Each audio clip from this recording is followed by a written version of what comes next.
And a very warm welcome. You're joining us here at Hyde Park on Other Derana 24. Well, tonight we will be talking about threats facing Sri Lanka as a nation, as an economy, as a country, how Sri Lanka is going to counter these threats and Sri Lanka's level of preparedness and readiness to counter such threats. I've invited to our studios once again an expert in national security affairs, a specialist in global security and counterterrorism, the author and co-author of over 30 books. A very warm welcome to you, Professor Rohan Gunaratne. Thank you, Indeewari. It's very nice to see you again. It's good to have you here at Hyde Park once again. I look forward to discussing the topics surrounding national security, especially from an element of internal issues and the external threat. But let's first ask you, you're back in Sri Lanka. I'm sure you have had conversations, interviews, and collaborations with experts across the world. How do you identify and analyze the current threats facing the Sri Lankan economy and the nation? Sri Lanka faces 5 principal threats. First is from religious extremism and terrorism. It's a global threat, so Sri Lanka is no exception. Second is Sri Lanka faces a threat of separatism. The threat has diminished to a large extent, but it is still lingering around. You can see the most recent sanctions against Sri Lankan generals by the British government clearly demonstrates how the Tamil Tigers are still campaigning overseas to criminalize those who fought in the war and defeated the LTT. The third threat Sri Lanka is facing is from serious and organized crime, primarily from narcotics, but also human smuggling and other forms of criminality. And the fourth form of threat that Sri Lanka is facing is from cybercrime. That is how the cyberspace is being manipulated, cyberspace is being infiltrated by various entities, including criminal groups, and compromise the security of cyberspace. Also the fake news, online falsehoods and manipulations, how the cyberspace is used for that, and also to scam people, the online gaming sites, the scamming activities. And the fifth and very significant threat is geopolitics and foreign interference, and critical importance for Sri Lanka to mitigate that foreign interference, because as you know, we are very strategically located, and because of that we are seeing huge competition by both Eastern and Western nations for influence in Sri Lanka. So these are the 5 principal threats we face, and they need to be properly understood and they need to be properly managed. Do you believe, or do you, how in your understanding, what sort of an assessment, understanding does Sri Lanka have, especially our authorities, law enforcement agencies, the intelligence of these threats facing Sri Lanka? So the 5 principal threats facing Sri Lanka, it is managed by the National Security Council, which is now headed by the President, and also we have relevant ministers and secretaries of those ministries staffing the National Security Council, in addition to the heads of intelligence, that is the State Intelligence Service and also the Military Intelligence Service and the Chief of National Intelligence. So the professionals, they have a very good understanding of threats because they have been working on these threats for a very long time. But what we must understand is that we have to constantly and continuously educate our political leadership, because ultimately the security of a nation depends on the key decisions that are made at the National Security Council and outside the National Security Council, and most of those decisions are made by the political leaders. So the officials should constantly brief the political leaders, look, these are the threats, these are the methods and the approaches to mitigate them. Do you see a gap in this, the kind of coordination that should happen, especially when it comes to ensuring a nation's security? Historically, yes. In Sri Lanka? In Sri Lanka, even today. I'll give you one example. For example, at the Millennial City, the Sri Lankan military intelligence had a safe house for conducting counterterrorism operations against the LTT. But it was compromised for political and personal reasons. For example, the Easter Sunday massacre, we had 330 intelligence reports about Zaharan, about ISIS, and about Muslim radicalization. But the political leaders didn't act to prevent, to preempt those threats. So we suffered Easter Sunday attack. So security threats should be understood by the officials, and they do, and they have to also convince the political leaders of those threats so that they will act very decisively to protect Sri Lanka. These threats come not only from those 5 national security threats, but there are other threats. For example, food security. We should have a reserve of food. We should have our supply chains working properly. So we have to protect our economic security, because we saw what happened when the economy was in tatters. Then climate change, environmental security. So there are other domains as well. But the 5 main threats that I informed you pertains to national security, and it is so important for there to be a continuous education of the leadership so that the right decisions will be made, and also the public, because the public awareness and the specialist understanding of these threats by government should go in parallel. How would you analyze the level of these threats, Professor, firstly? And next, you mentioned, and this is something we've spoken about at Hyde Park in the past as well, the compromise, the events compromising or leading up to the compromise of national security. How should we avoid such compromises, especially when it comes to ensuring the privacy and ensure that these threats are known internally and that external parties are not privy to these information? So first is that the threats are ranked, because the threats constantly change, because the threat landscape is constantly evolving. So for example, if you take organized crime and serious crime, in the past, human smuggling was the biggest threat. Today, the biggest threat is not human smuggling. Today, the biggest threat is narcotics, the flow of plant-based and synthetic drugs to Sri Lanka from Afghanistan, either through Iran or through Pakistan. The drugs come to Sri Lanka either west or east of the Maldives, and of course, in Sri Lanka, those drugs are distributed widely. So governments must have specialist capabilities to hunt those drug traffickers, and also to have effective rehabilitation programs, and work with international partners to detect and disrupt those drug shipments before they reach Sri Lanka. So that is why I said that we have to have a very good understanding. So when our leaders meet with their foreign counterparts, they will discuss security and intelligence arrangements to prevent the flow of drugs. For example, the meetings between India and Sri Lanka is imperative. The meetings between Pakistan and Sri Lanka is imperative. The meetings between UAE and Sri Lanka is important.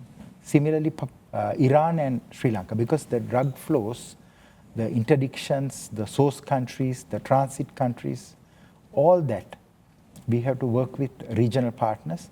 Then also the Five Eyes, the big countries like the United States, Canada, UK, Australia, New Zealand, they have intelligence arrangement called Five Eyes, where they monitor these criminal and terrorist networks. So we have to maintain a very close friendship with them, so that if they detect anything that pertains to Sri Lanka, they will immediately share it with Sri Lanka. This also brings us to the question of economic security, Professor. Sri Lanka went through tough times, difficult period as a result of the economic crisis and prolonged period of protests. But this also is on the back of a prolonged period of pandemic shutdown, the Easter attacks, impact and dual blows on the tourism industry, lack of remittances flowing into the country, and the people suffered really. Now we're also looking at the Easter attacks, justice to the victims and the families of those who suffered as a result of these attacks. His Eminence, Cardinal Malcolm Ranjith, mentioned that that he demanded justice for the victims, but if not, will go out to the streets to protest, demanding justice. He also mentioned just this month that justice was promised over the Easter attacks, but never followed through on any of the promises made by these leaders. And he mentioned, quote, "We got this government elected in a bid to change the status quo," unquote. However, if such positive change is not being inspired, then we will have to reconsider our support. Doesn't this signal a possible instability, political instability, instability to Sri Lanka's economy if there are protests, and the failure of incumbent governments to bring evidence or bring to us some concrete evidence of what really happened is leaving us with a lot of unanswered questions.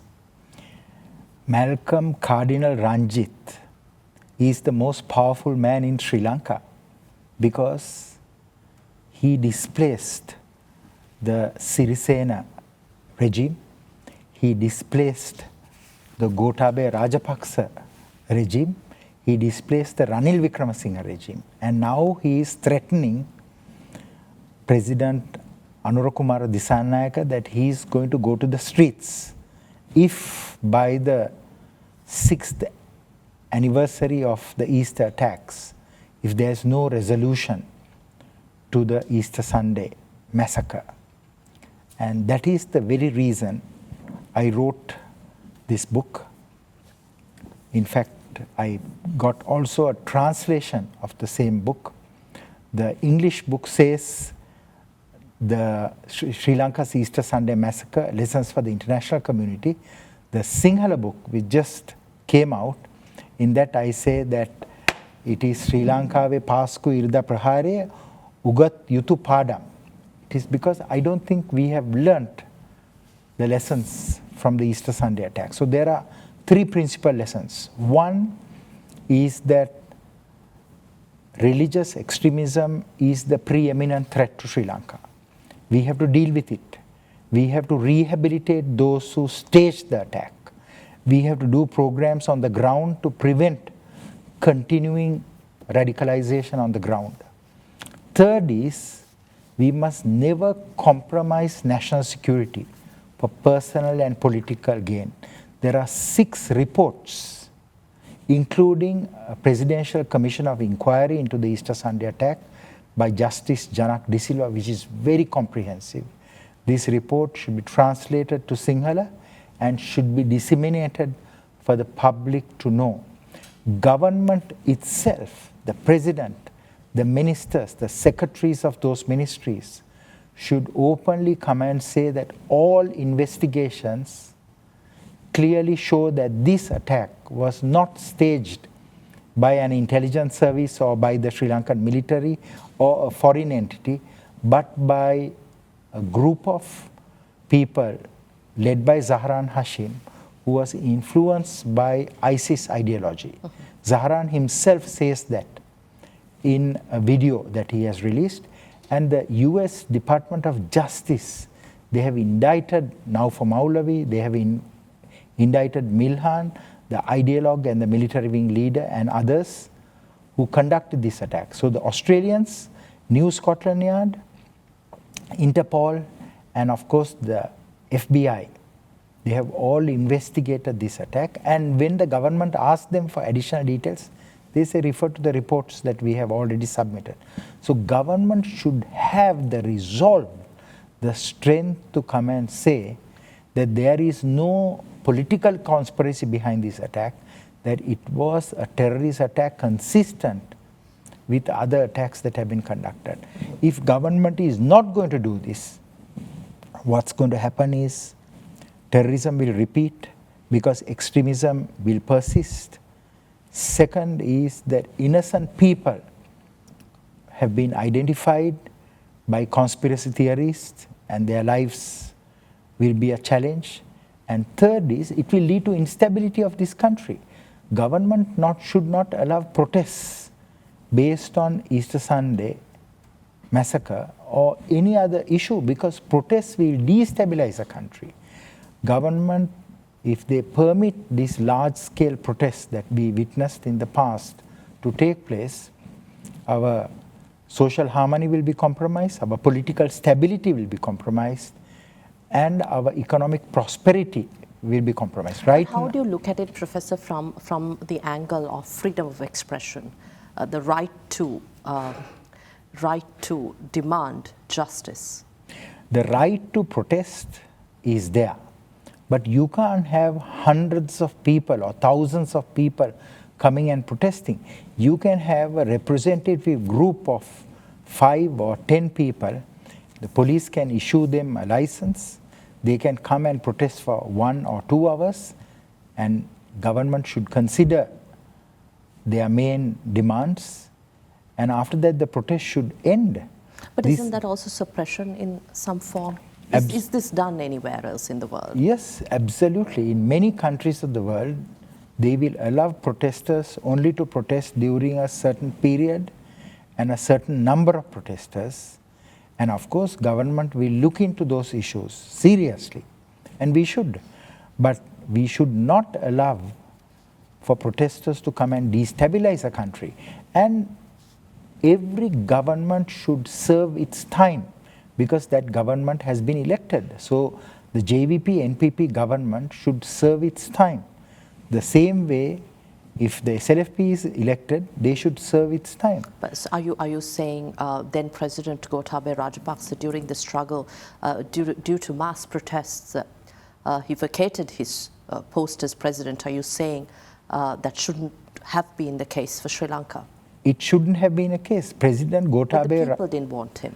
But the president was advised very clearly that do not allow these protests to grow, address these issues.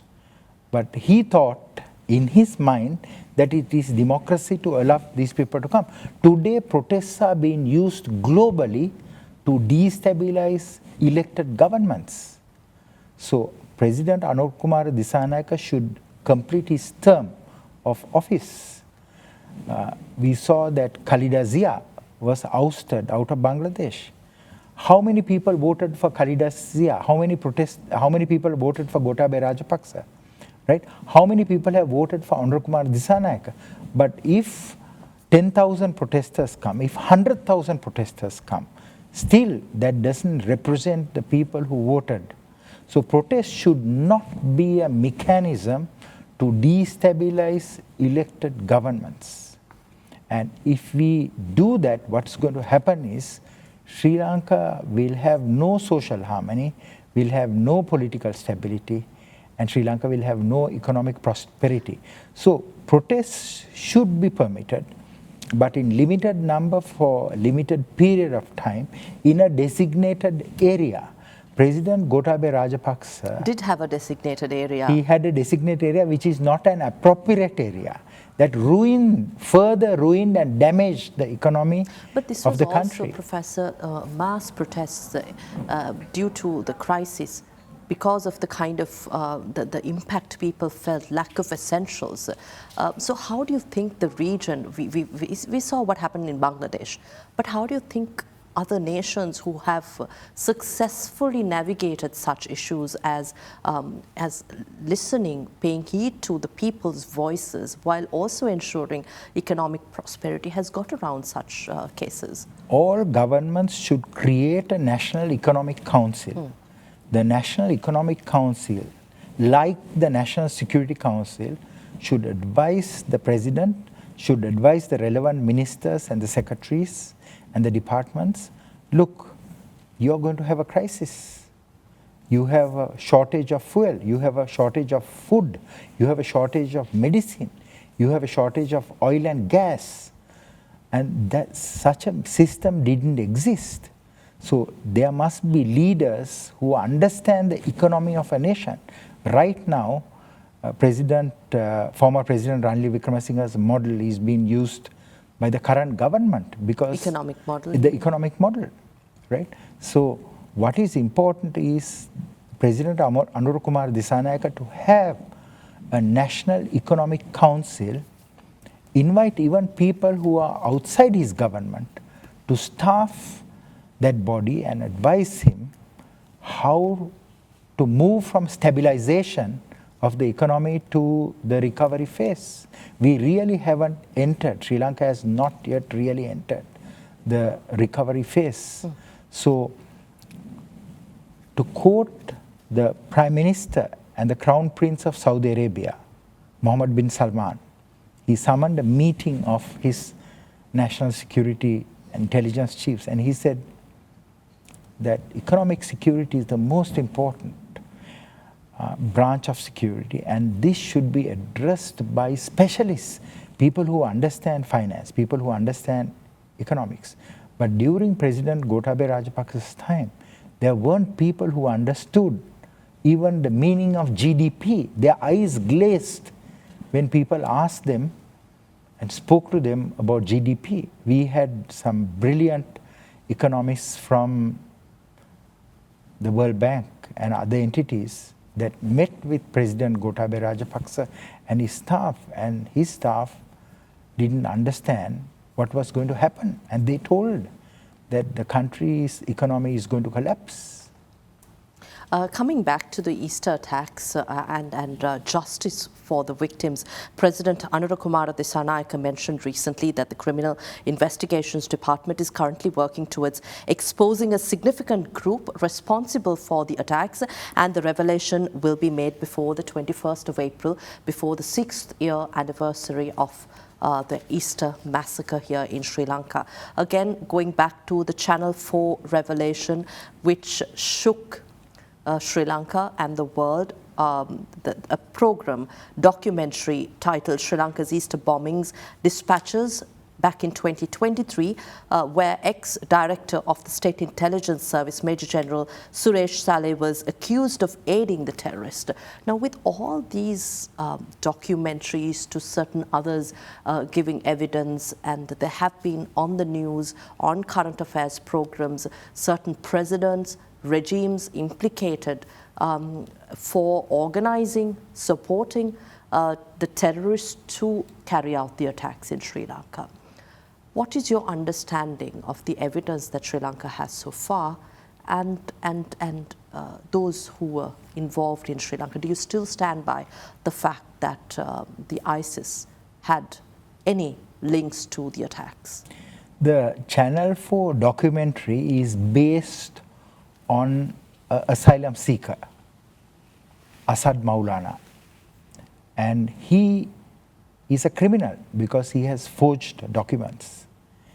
And I also want to share with you, he is an asylum seeker. What do you mean by forged documents? Because there is a documentation that he has referred to which is not authentic. And not only that, Asad Maulana says that in Vanatha Villu, which is the main ISIS training base, that there was a safe house in the month of February 2018, and there was a safe house, and General Saleh had visited.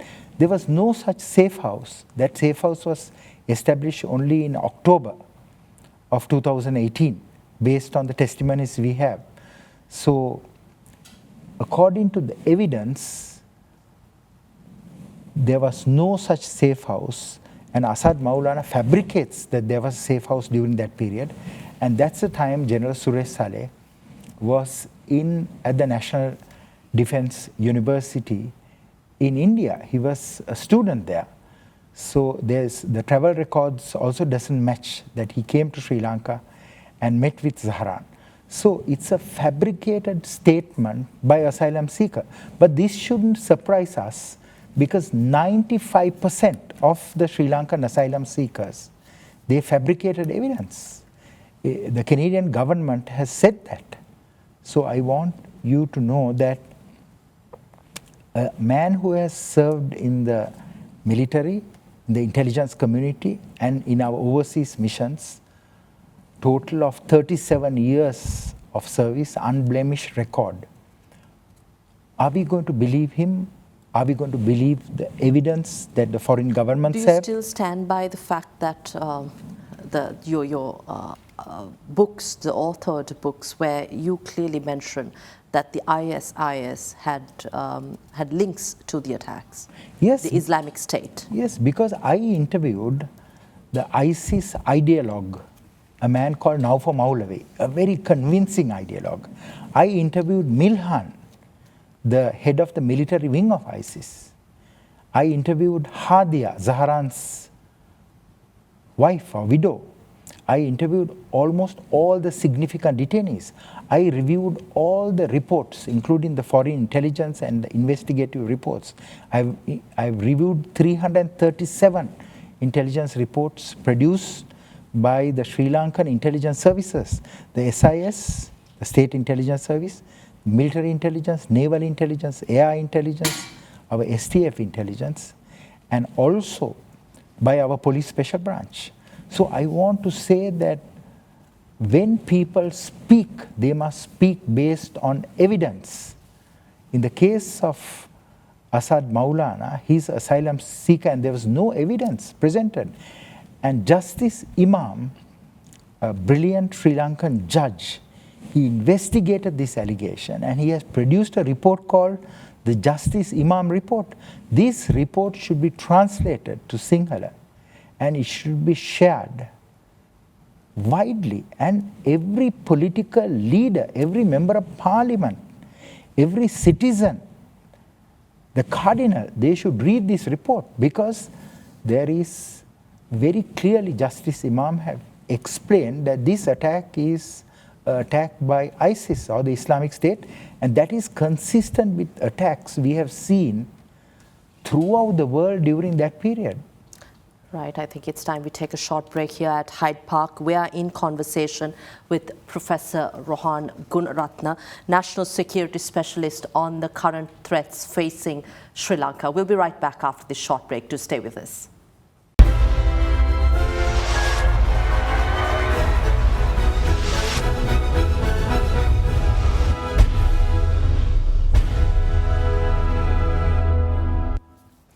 Welcome back. We are in conversation with Professor Rohan Gunaratne, specialist in global security and counter-terrorism.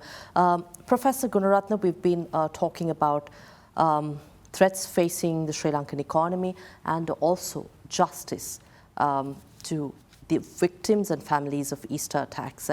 I asked you the same because you've written a number of books covering the Easter attacks here in Sri Lanka. I first interviewed you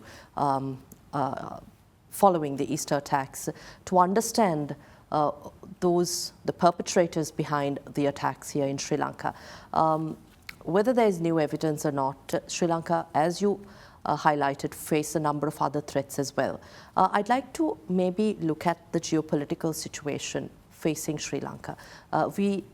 On one hand, we have Sri Lanka has a commitment made to the international community in the form of debt, and we have to start repaying debt by 2028. While that happens, Sri Lanka is also entrusted with a number of other developments here, recommendations given by these global development agencies. While looking at this, we also have to ensure that these threats are mitigated and Sri Lanka is prepared, ready to counter these threats. How do you think the geopolitical situation here supports Sri Lanka, not just in economic recovery, but also in preparing ourselves to face these threats while also ensuring that Sri Lanka doesn't fall prey to regional power play? Sri Lanka is very strategically located. So Sri Lanka's foreign policy should be to work with both the East and the West to build its economy. Sri Lanka should not align itself either with China or with India or with the West.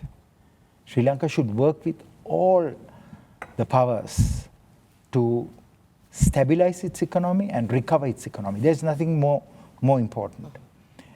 And that kind of foreign policy is called multi-directional foreign policy. So the first foreign policy we had was non-alignment. Then we went to neutrality. And now we should have active foreign policy working with the Chinese, with the Indians, with the Europeans, and with the Americans, and with any other country that wants to work with us. For example, with the Gulf countries. So that means Sri Lankan leaders must understand geopolitics. If you don't understand geopolitics, you cannot rule Sri Lanka effectively and also maintain stability and security. We have seen very significant foreign interference in Sri Lanka that has led to instability, and this instability, this intermittent instability will continue unless we understand what is happening globally and how to engage those countries. That is why I've proposed that we create a foreign service school, like the school at Georgetown, where we train our diplomats better, and also we open this school for some of our national security practitioners and even the political leaders. Even in Parliament, we can conduct a short session on what is foreign policy, what is national security, what is geostrategy, what is geoeconomics. So what is central is both knowledge and understanding of the global situation. And if we have a better understanding, then we can survive. And if we have a good understanding, we can thrive, we can fly. So it is decision making based not on confrontational politics, but on what must be done for Sri Lanka to stabilize and recover. You mentioned the Gulf nations. We see turmoil in Gaza. We see the atrocities committed in Gaza. I'd like to maybe ask how Sri Lanka, especially the Islamic community here in Sri Lanka, can support and ensure that what's happening in Gaza doesn't really impact the community in Sri Lanka. I'm asking you this question from an extremism point of view, because Sri Lanka fell prey to extremist groups. How do you think Sri Lanka can work with the community itself to ensure that that the region and Sri Lanka is safe? Sri Lankan Muslim community is a very peaceful community because the type of Islam we have here largely is Sufism, which is local and traditional Islam. But unfortunately, Sri Lanka was influenced by two strains of extremism from Pakistan, the Jamaat-e-Islami, and also Salafi Wahhabism from Saudi Arabia, foreign forms of Islam, which is not typically appropriate for Sri Lanka, because Sri Lanka is a multicultural, multi-ethnic, multi-religious nation. In every street you have statues and images and different houses of worship. So what is important is for Sri Lankan Muslim leaders, the mainstream and the moderate leaders, to constantly advise the Sri Lankan Muslim community, don't bring the events in the Middle East to Sri Lanka, because if you do that, you will create another conflict here. So the East attack was a direct result of 32 Sri Lankans going to Iraq and Syria, joining ISIS, and that ideology coming to Sri Lanka and taking root. And then Zaharan and his group decided to carry out the dictates of the call of Abu Bakr al-Baghdadi, who said that if you can't come to fight to build the caliphate, you do the attacks where you are. So today in Gaza, there is a terrible war because Hamas mounted a catastrophic attack on October 7th, 2023, that killed 1,500 Israelis and foreign nationals. They abducted over 100 hostages, including foreign nationals. But still, there are some foreign nationals that are being held. Israel is fighting to secure the release of those hostages. Muslim leaders, Arab leaders are calling Hamas now to release those hostages, to disarm and to surrender. That is not happening. Until that happens, Israel will mount operations. And more than 50,000 Palestinians have died, most of them civilians. So it is a major issue. And that is affecting the Sri Lankan Muslim community. So the approach Sri Lankan government should adopt is to work very closely with the Muslim community and tell them, look, that is a development in the Middle East. If you want, you can assist the suffering Muslims there by providing funds and relief and assistance through credible organizations. But do not go and join those groups and fight. Do not embrace those ideologies of terror and violence, and create another group here. So Sri Lankan security and intelligence services, law enforcement services, military agencies during this time must have a very close friendship and a relationship with the Muslim community so that another Easter Sunday attack will not happen here. Sri Lanka has its own accountability issues, measures that should be taken within the country to ensure accountability and commitments made to the international community, again in the form of the UNHRC resolutions, especially during the final stages of the civil conflict here in Sri Lanka. Just recently, the UK sanctioned against 4 Sri Lankan Triforces commanders, and the government also responded to the sanctions. I'd like to ask you first whether the government's response, your opinion on the government's response, as well as successive Sri Lankan governments have maintained that alleged human rights violations during the war should be investigated and dealt with through a domestic mechanism. We have had a few mechanisms, but how much has Sri Lanka done to ensure that the truth is revealed and that there is reconciliation around the war that ended here in Sri Lanka?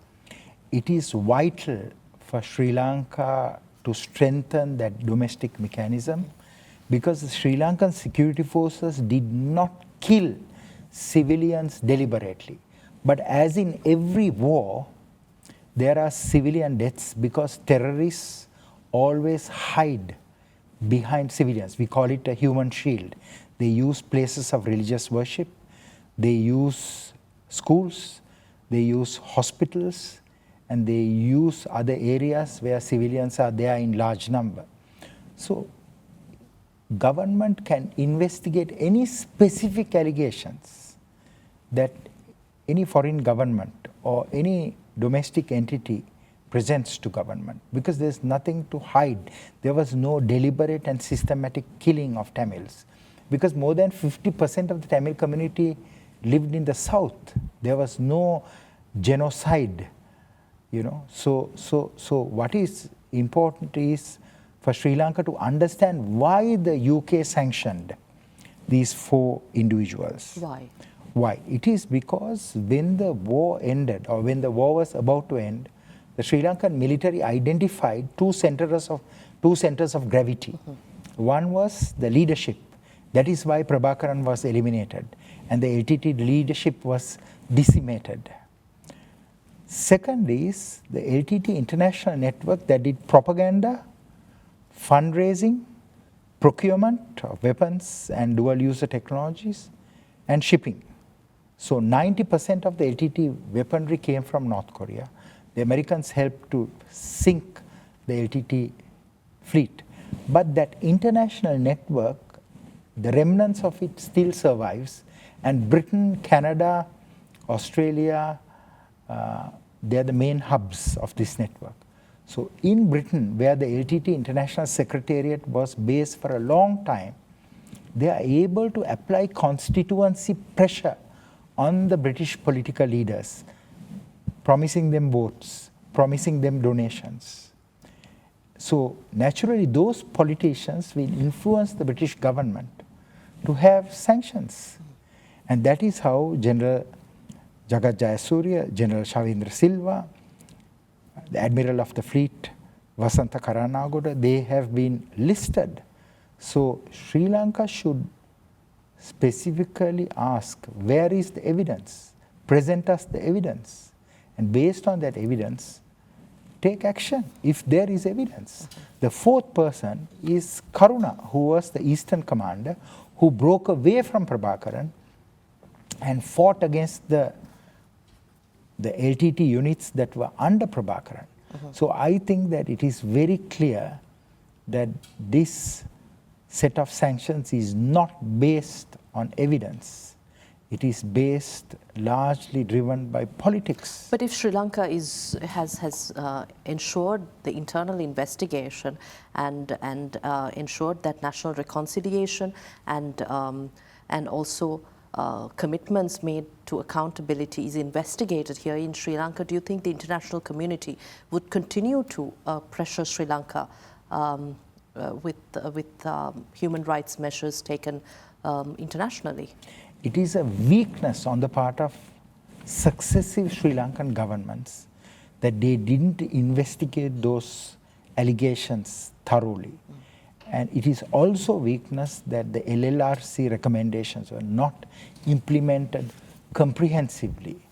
It is also a weakness that after the war, Sri Lanka didn't build the programs to strengthen the relationship between the Tamils, the Muslims, and the Sinhalese. As you know, the LTT ethnically cleansed the Muslims.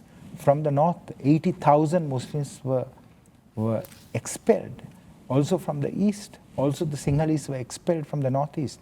So there should be a bridge built to develop that friendship, that relationship that existed before the 1970s, when politicians started to kill Tamil politicians from the TULF, instigated Prabhakaran. For example, to kill Alfred Durayappa. Durayappa was a Christian, but he used to go to the Ponnale Amman Kovil.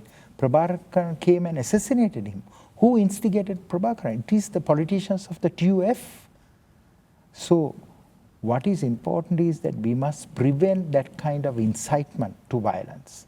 What is important is we should build such a close friendship between the Sinhalese, Tamils and the Muslims, what you call social cohesion, so that politicians will not, power-hungry politicians, ethnic entrepreneurs, religious entrepreneurs will not be able to disrupt that close friendship between the people of the north, south, east and west. Working with the international community, I think I've had a number of interviews, the very recent with former President Ranil Wickremesinghe, who insists that Sri Lanka is treated unfairly and that Sri Lanka must walk out from the UNHRC, just like the United States did. How prudent is this? And how are we going to deal with the international community, especially when Sri Lanka is at a juncture where Sri Lanka needs more support than ever, and especially to send a good message to the international community that politically Sri Lanka is stable and investments are safe in the country. And this also takes us to the question of national security threats. How are we going to ensure the safety of these investments in Sri Lanka? What former President Ranil Wickremesinghe said, that there have been double standards with regard to sanctioning Sri Lankans is correct. But we should not walk out of the UN Human Rights Council. We should continuously engage them. We should work with them. We are not the United States. United States is a very powerful country. They can. Sri Lanka should work with these multilateral institutions.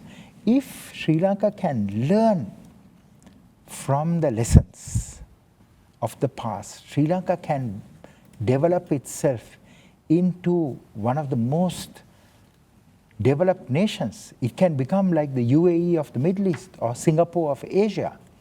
But for this, we need brilliant people who occupy the key positions in government.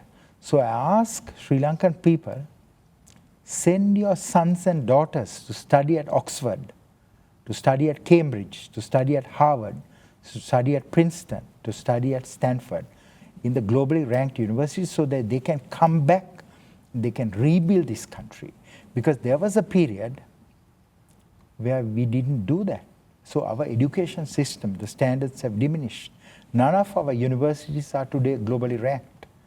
So we have to build the next generation of Sri Lankan leaders who are very well educated and who are highly motivated, who are not corrupt, and who will work hard drawing from those lessons and build economically prosperous, politically stable, and a socially harmonious Sri Lanka. And I think on that note, that's all the time we have here at Hyde Park on Other Derana 24. Professor Rohan Gunaratne, thank you once again for enriching this conversation with your expertise. Thank you very much, Indeewari. We were in conversation with the National Security Specialist, Professor Rohan Gunaratne, who has authored over 20 books, including Inside Al-Qaeda, Global Network of Terror, and the editor of the Insurgency and Terrorism series by Imperial College Press, trainer of national security, law enforcement, and military counterterrorism units. We were talking about Sri Lanka's economic situation and national security situation. We'll be right back with more programs here on Other Derana 24, but be sure to join us next week with yet another discussion at Hyde Park. Have a pleasant evening. Good night.